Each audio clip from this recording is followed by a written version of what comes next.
नमस्कार बंधुओं, माताओं, बहनों, आप सभी का हमारे YouTube चैनल कृष्ण ज्ञान ऊर्जा में स्वागत है। अभी अधिक मास चल रहा है, तो अधिक मास में दान, धर्म और पूजन का विशेष महत्व बताया गया है। इस माह में व्रत उपवास करने से मनुष्य को कई गुना फल प्राप्त होता है। इस महीने में पुरुषोत्तम मास महात्म्य कथा पढ़ने से भगवान विष्णु की प्राप्ति होती है। तो आज हम पुरुषोत्तम मास के महात्म्य कथा अध्याय प्रारंभ करने जा रहे हैं। पुरुषोत्तम मास महात्म्य कथा अध्याय 1। कल्प वृक्ष के समान भक्तजनों के मनोरथ को पूर्ण करने वाले, वृंदावन की शोभा के अधिपति, अलौकिक कार्यों के द्वारा समस्त लोक को चकित करने वाले वृंदावन बिहारी पुरुषोत्तम भगवान को नमस्कार करती हूँ। नारायण, नर, नरोत्तम तथा देवी सरस्वती और व्यास जी को नमस्कार कर जय की इच्छा करती हूँ। यज्ञ करने की इच्छा से परम पवित्र नैमिषारण्य में आगे कहे गए बहुत से मुनि आए, जैसे असिल, देवल, पैल, सुमंतु, पिपलायन, सुमति, कश्यप इत्यादि। शिष्यों के सहित ये सब ऋषि अंगों के सहित वेदों को जानने वाले, ब्रह्मनिष्ठ, संसार की भलाई और परोपकार करने वाले, दूसरों के हित में सर्वदा तत्पर, श्रौत स्मार्त कर्म करने वाले, नैमिषारण्य में आकर यज्ञ करने को तत्पर हुए। इधर तीर्थ यात्रा की इच्छा से सूत जी अपने आश्रम से निकले और पृथ्वी का भ्रमण करते हुए उन्होंने नैमिषारण्य में आकर शिष्यों के सहित समस्त मुनियों को देखा। संसार समुद्र से पार करने वाले उन ऋषियों को नमस्कार करने के लिए जो पहले से वहां इकट्ठे हुए थे, वही प्रसन्नचित्त सूत जी भी वहां पहुंच गए। इसके अनंतर पेड़ की लाल छाल को धारण करने वाले, समग्र गुणों से युक्त, अलौकिक चमत्कार को दिखाने वाले, भगवान के परम मंत्र को जपते हुए समस्त शास्त्रों के सार को जानने वाले, जितेंद्रियों और क्रोध को जीतते हुए जगत गुरु श्री व्यास की तरह और उन्हीं की तरह आदि गुणों से युक्त उनको देखकर नैमिषारण्य में रहने वाले समस्त ऋषिगण सहसा उठ खड़े हुए। विभिन्न प्रकार की विचित्र कथाओं को सुनने की इच्छा प्रकट करने लगे। तब नम्र स्वभाव सूत जी प्रसन्न होकर सब ऋषियों को हाथ जोड़कर बारंबार दंडवत प्रणाम करने लगे। ऋषि बोले, हे सूत जी, हम लोगों ने आपके लिए योग्य सुंदर आसन लगाया है। हे महाभाग, आप थके हैं, यहाँ बैठ जाइए। ऐसा सब ब्राह्मणों ने कहा।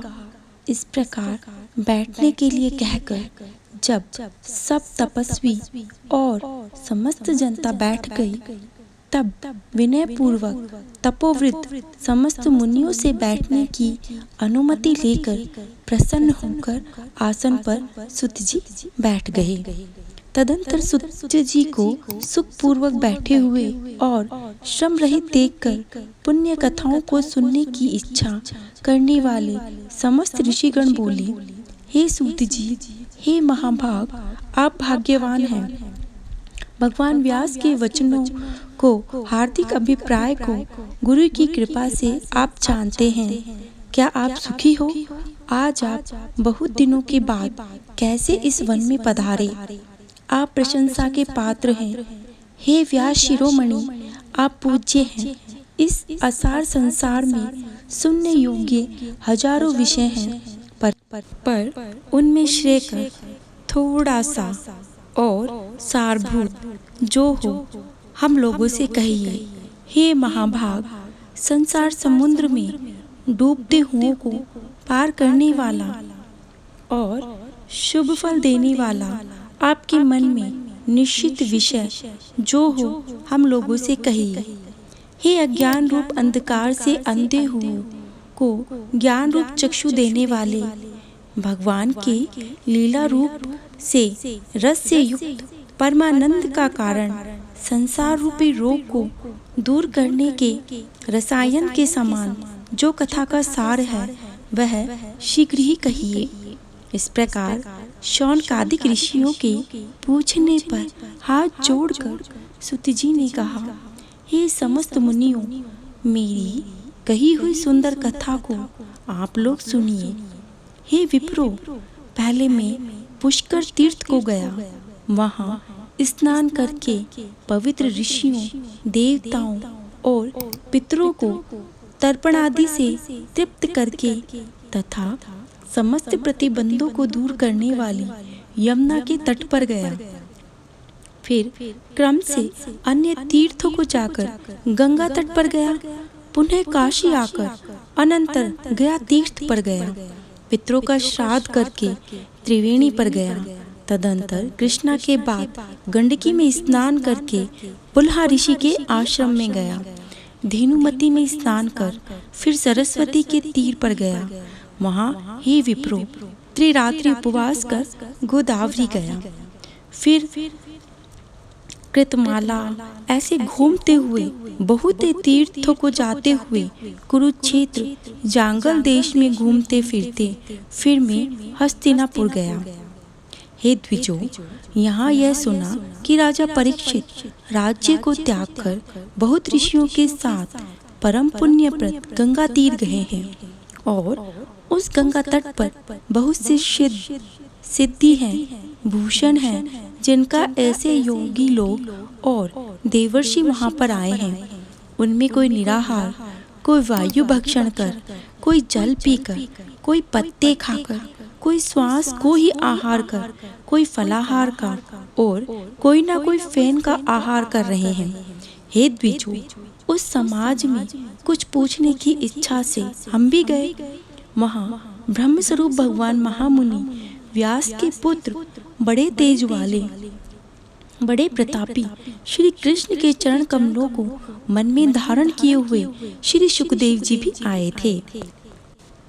सुखदेव को देखकर सब मुनि प्रसन्नता पूर्वक हाथ जोड़कर सहसा उठ खड़े हुए। मुनि लोगों ने सुखदेव के लिए बड़ा ऊंचा और उत्तम आसन बिछाया।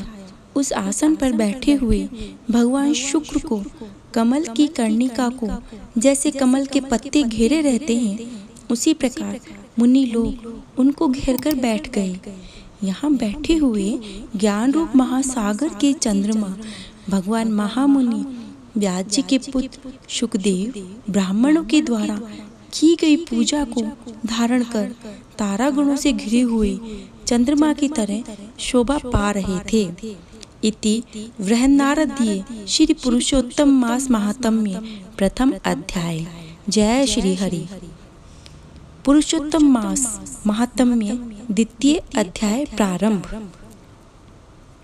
सुत जी बोले, राजा परीक्षित के पहुँचने पर भगवान सुखदेव जी के द्वारा कथित पुण्यप्रद श्रीमद् भागवत सुखदेव जी से सुनकर अनंतर राजा का मोक्ष भी देखकर यहाँ यज्ञ के लिए उद्यत ब्राह्मणों को देखने के लिए मैं आया हूँ और यहाँ यज्ञ में दीक्षा के लिए आए हुए ब्राह्मणों का दर्शन कर मैं कृतार्थ हुआ।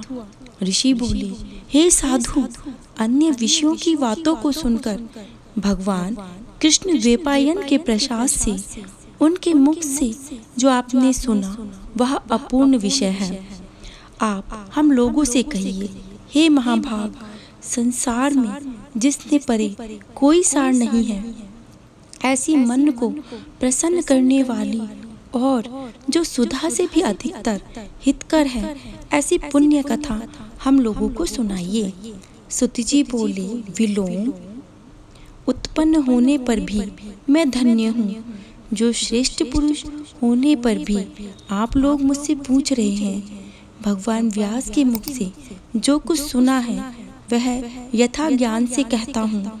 एक समय नारद मुनि नर नारायण के आश्रम में गए हुए, जो आश्रम बहुत से तपस्वियों, सिद्धों, देवताओं से युक्त है और खैर, बहेड़ा, आंवला आदि वृक्षों से सुशोभित है।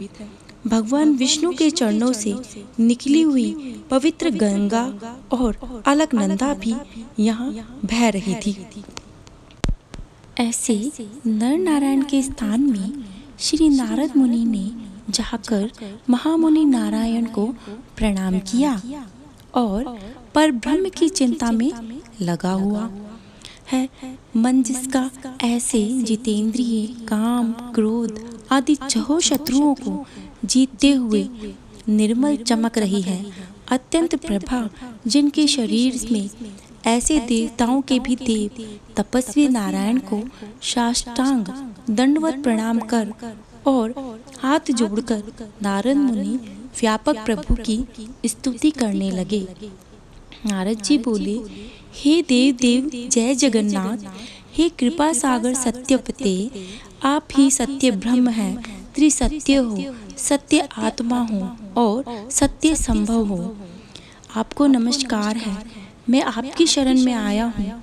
आपका जो तप है वह संपूर्ण प्राणियों की शिक्षा के लिए और मर्यादा की स्थापना के लिए है। यदि आप तपस्या ना करें तो कलयुग में एक और पाप करने से सारी पृथ्वी डूबती है।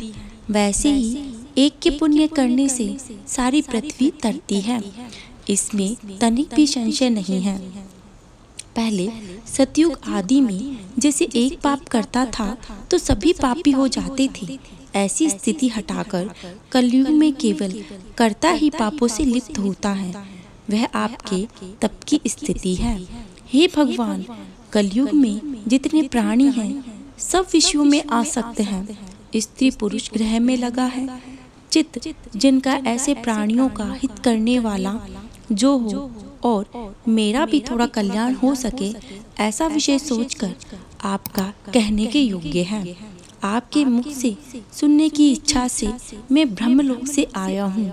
उपकार प्रिय विष्णु हैं, ऐसे वेदों में निश्चित हैं।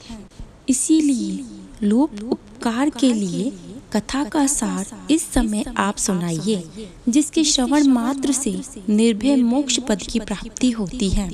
इस प्रकार नारद जी के वचनों को सुनकर भगवान ऋषि आनंद से खिलखिला उठे और भुवन को पवित्र करने वाली पुण्य कथा को प्रारंभ किया। श्री नारायण बोले, गोपे की स्त्रियों के मुख, कमल के भ्रमर, रास के ईश्वर, रसिकों के आरंभण, वृंदावन बिहारी ब्रज के पति आदि पुरुष भगवान की पुण्य कथा को कहते हैं।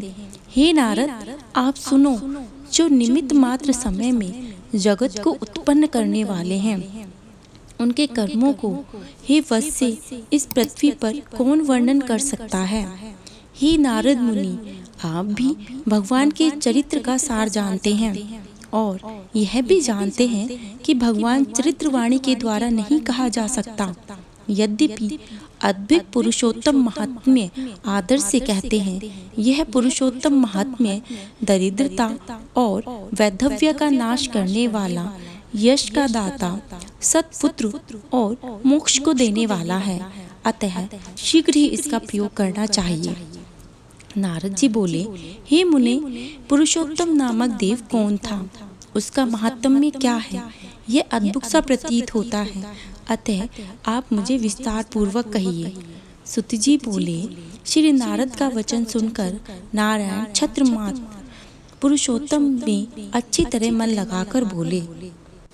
श्री नारायण बोले, पुरुषोत्तम मास का नाम जो पड़ा है वह भी कारण से युक्त है। पुरुषोत्तम मास के स्वामी दयासागर पुरुषोत्तम ही हैं, इसीलिए ऋषिगण इसको पुरुषोत्तम मास कहते हैं। पुरुषोत्तम मास के व्रत करने से भगवान पुरुषोत्तम प्रसन्न होते हैं। नारद जी बोले, चैत्रादि मास जो हैं वह अपने अपने स्वामी देवताओं से युक्त हैं, ऐसा मैंने सुना है, परंतु उनके बीच में पुरुषोत्तम नाम का मास नहीं सुना। पुरुषोत्तम मास कौन है और पुरुषोत्तम मास के स्वामी कृपा के निधि पुरुषोत्तम कैसे हुए? हे कृपा निधि, आप मुझे कहिए, इस मास का स्वरूप विधान के सहित कहिए। हे प्रभु सतपते, इस माह में क्या करना है, कैसे स्नान करना है, क्या दान करना है, इस मास का जप पूजा उपवास आदि क्या साधन है, कहिए। इस मास के विधान से कौन से देवता प्रसन्न होते हैं और क्या फल देते हैं, इसके अतिरिक्त और जो कुछ भी तथ्य हों, हे तपोधन कहिए।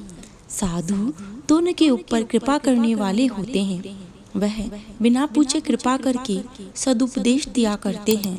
इस पृथ्वी पर जो मनुष्य दूसरों के भाग्य के अनुवर्ती, दरिद्रता से पीड़ित, नित्य रोगी रहने वाले, पुत्रों को चाहने वाले, जड़ गूंगे, ऊपर से अपनों को बड़ा धार्मिक दर्शाने वाले, विद्या विहीन मलिन वस्त्रों को धारण करने वाले नास्तिक, परम स्त्रीगामी, नीच, जर्जर, दासवृत्ति करने वाले, आशा जिनकी नष्ट हो गई है, संकल्प जिनके भ्रष्ट हो गए हैं, तत्व जिनके क्षीण हो गए हैं, कुरूपी, रोगी, टेढ़े मेढ़े अंगों वाले, अंधे, इष्ट वियोगी, स्त्री वियोगी, आत्म पुरुष योगी, माता पिता विहीन, शोक दुख आदि से सुख सूख गए हैं, जिनके अंग अपनी इष्ट वस्तु से रहित उत्पन्न हुआ करते हैं, वैसे जिन अनुष्ठानों के करने और सुनने से पुनः उत्पन्न ना हो, हे प्रभु ऐसे प्रयोग हमको सुनाइए। वैधव्य, वंध्या दोष, अंगहीनता, दुष्ट व्याधियाँ जो दोष हैं, इन दोषों से दुखित मनुष्य को देखकर हे जगन्नाथ मैं दुखी हूँ, अतः मेरे ऊपर दया करें। हे ब्राह्मण, मेरे मन को प्रसन्न करने वाले विषयों को विस्तार से बताइए। हे प्रभु आप सर्वज्ञ हैं, समय के तत्वों के आयतन हैं। सूत जी कहते हैं, इस प्रकार नारद के परोपकारी मधुर वचनों को सुनकर देव नारायण चंद्रमा की तरह शांत महामुनि नारद से नए मेघों के समान गंभीर वचन बोले। जय श्री हरि। इति श्री वृहन्नारदीय पुरुषोत्तम मास में नारायण नारद संवाद प्रश्न विधि नामक द्वितीय अध्याय संपूर्ण। पुरुषोत्तम मास महात्म्य तीसरा अध्याय प्रारंभ। ऋषि बोले, हे महाभाग, नर के मित्र नारायण नारद के प्रति जो शुभ वचन बोले वह आप विस्तार पूर्वक हमसे कहें। सुत जी बोले, द्विज सत्तमो नारायण ने नारायण के प्रति जो सुंदर वचन कहे वह जैसे मैंने सुने वैसे ही मैं कहता हूँ, आप लोग सुने। नारायण बोले, हे नारद, पहले महात्मा श्री कृष्ण चंद्र ने राजा युधिष्ठिर से जो कहा वह मैं तुमसे कहता हूँ, सुनो। एक समय धार्मिक राजा अजातशत्रु युधिष्ठिर छल प्रिय धृतराष्ट्र के पुत्रों के द्वारा धृत क्रीड़ा में हार गए। सबके देखते देखते अग्नि से उत्पन्न हुई धर्मपरायण द्रौपदी के बालों को पकड़कर दुष्ट दुशासन ने खींचा और खींचने के बाद उसके वस्त्र उतारने लगा। तब भगवान श्री कृष्ण ने उसकी रक्षा की।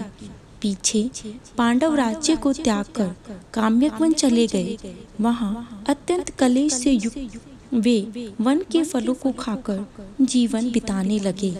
जैसे जंगली हाथियों के शरीर में बाल रहते हैं, उसी प्रकार पांडवों के शरीर में बाल हो गए। इस प्रकार दुखित पांडवों को देखने के लिए भगवान देव की सुत मुनियों के साथ काम्यक वन में गए। उन भगवान को देखकर मृत शरीर में प्राण आ जाने की तरह युधिष्ठिर, भीमसेन, अर्जुन आदि प्रेम विहल होकर सहसा उठ खड़े हुए और प्रीति से श्री कृष्ण से मिलने और भगवान कृष्ण के चरण कमलों में भक्ति से नमस्कार करने लगे। द्रौपदी धीरे धीरे आई आलस्य रहित होकर भगवान को शीश नमस्कार करती हुई उन दुखित पांडवों को देखकर अत्यंत दुखी भक्त वत्सल भगवान धृतराष्ट्र के पुत्रों को जला देने की इच्छा से उन पर क्रुद्ध हुए। विश्व के आत्माओं भोगों को छड़ाकर घुरेर कर देखने वाले करोड़ों काल के कराल मुख की तरह मुख वाले धधकती हुई प्रलय की अग्नि के समान उठे हुए होठों को दांतों के नीचे जोर से दबाकर तीनों लोकों को जला देने की तरह श्री सीता के वियोग से संतप्त भगवान श्री रामचंद्र जी को रावण पर जैसा क्रोध आया, उसी प्रकार से क्रोध भगवान को देखकर कांपते हुए अर्जुन श्री कृष्ण को प्रसन्न करने के लिए द्रौपदी, धर्मराज और अन्य लोगों से भी अनुमोदित होकर शीघ्र ही हाथ जोड़कर उनकी स्तुति करने लगे। अर्जुन बोले, हे कृष्ण, हे जगन्नाथ, जगत के नाथ, हे नाथ, मैं जगत के बाहर नहीं हूँ, आप ही जगत की रक्षा करने वाले हैं। हे प्रभु, क्या आप मेरी रक्षा नहीं करेंगे? जिनके नेत्रों से देखते हुए ही ब्रह्म का पतन हो जाता है, उनके क्रोध करने से क्या नहीं हो सकता? यह कौन जानता है कि क्रोध से संसार का पालन प्रलय हो जाता है। संपूर्ण तत्वों को जानने के कारण वेद और वेदांग के बीच के चित आप साक्षात श्री कृष्ण हैं। मैं आपकी वंदना करता हूँ। आप ईश्वर हैं और चराचर संसार को आपने उत्पन्न किया है। हे सर्व मंगल की मंगल और सनातन के भी बीज रूप हैं। इसीलिए एक के अपराध से आपके बनाए समस्त विश्व को आप नाश कैसे करेंगे? कौन भला ऐसा होगा जो मच्छरों को जलाने के लिए अपने घर को जला देता हो? श्री नारायण जी बोले, दूसरों की वीरता को मर्दन करने वाले अर्जुन ने भगवान से इस प्रकार निवेदन कर प्रणाम किया। सुत जी बोले, श्री कृष्ण ने अपने क्रोध को शांत किया और स्वयं भी चंद्रमा की तरह शांत हो गए। इस प्रकार भगवान को शांत देखकर पांडव स्वस्थ होते भय मुक्त होकर प्रेम से प्रसन्न मुख और प्रेम विहल हुए। सबों ने भगवान को प्रणाम किया और जंगली कंद, मूल, फल इत्यादि से उनकी पूजा की। नारायण बोले, तब शरण में जाने योग्य भक्तों के ऊपर कृपा करने वाले श्री कृष्ण को प्रसन्न जान विशेष प्रेम से भरे हुए नम्र अर्जुन ने बारंबार नमस्कार किया और जो प्रश्न आपने हमें किया वही प्रश्न उन्होंने श्री कृष्ण से किया। इस प्रकार अर्जुन का प्रश्न सुनकर क्षण मात्र मन में सोचकर अपने सौहार्द पांडवों को और व्रत को धारण करती हुई द्रौपदी को आश्वासन देते हुए वक्ताओं में श्रेष्ठ श्री कृष्ण पांडवों के हितकर वचन बोले। श्री कृष्ण जी बोले, हे राजन, हे महाभाग, हे विभव, अब मेरे वचन सुनो। आपने यह प्रश्न अपूर्ण किया है। आपको उत्तर देने में मुझे उत्साह नहीं हो रहा है। इस प्रश्न का उत्तर गुप्तों से भी गुप्त है, ऋषियों में भी विदित नहीं है। फिर भी हे अर्जुन, मित्र होने के नाते अथवा तुम हमारे भक्त हो, इस कारण से हम कहते हैं, हे सुव्रत, वह जो उत्तर है वह अति उग्र है। अतः क्रम से सुनो। चैत्र आदि जो 12 मास, निमिष, महीनों के दिनों, दोनों पक्ष, घड़ियां, प्रहर, 3 प्रहर, 6 ऋतुएं, मुहूर्त, दक्षिणायन, उत्तरायण, वर्ष, चारों युग, इस प्रकार परार्ध तक जो काल है यह सब है। और नदी, समुद्र, कुएं, बावली, गड़ियां, स्रोत, लता, औषधियां, वृक्ष, बांस आदि पेड़ हैं। वन की औषधियां, नगर, गांव, पर्वत, पुरियों, यह सब मूर्ति वाले हैं और अपने गुणों से पूजे जाते हैं। इसमें ऐसा कोई अपूर्व व्यक्ति नहीं है जो अपने अधिष्ठाता देवता के बिना रहता हो। अपने अपने अधिकार से पूजे जाने वाले वह सभी फल को देने वाले हैं। अपने अपने अधिष्ठाता देवताओं के योग के महात्म्य से यह सब सौभाग्यवान हैं। हे पांडु नंदन, एक समय अधिक मास उत्पन्न हुआ।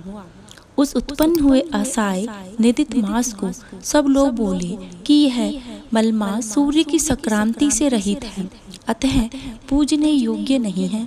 यह मलमास मल के रूप में होने से छूने योग्य भी नहीं है और शुभ कार्य के अग्रणी है। इस प्रकार के वचनों को सुनकर, मुख से सुनकर, यह मलमास निर्योग, प्रभा रहित, दुखों से घिरा हुआ, अति खिन्न, मन चिंता से ग्रस्त होकर व्यथित हृदय से मरणासन की तरह हो गया। फिर यह धैर्य धारण कर मेरी शरण में आया। हे नर, वैकुंठ भवन में जहाँ मैं रहता था वहाँ पहुँचा और मेरे घर में आकर मुझे पुराण परम पुरुषोत्तम को इसने देखा।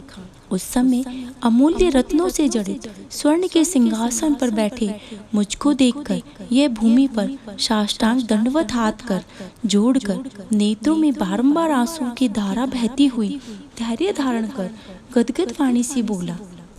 सुति जी बोले, इस प्रकार महामुनि बद्रीनाथ कथा कहकर चुप हो गए। इस प्रकार नारायण के मुख से कथा सुन भक्तों के ऊपर दया करने वाले नारद मुनि पुनः बोले। नारद जी बोले, इस प्रकार अपनी पूर्ण कला से विराजमान भगवान विष्णु के निर्मल भवन में जाकर भक्ति के द्वारा मिलने वाले, जगत के पापों को दूर करने वाले, योगियों को शीघ्र न मिलने वाले, जगत को अभयदान प्रदान करने वाले ब्रह्म रूप मुकुंद जहाँ पर थे उनके चरण कमलों की शरण में आया हुआ अधिक मास क्या बोला। इति श्री बृहन्नारदीय पुराणे पुरुषोत्तम मासे अधिक मासे वैकुंठ पदार्पण नाम तृतीय अध्याय समाप्त।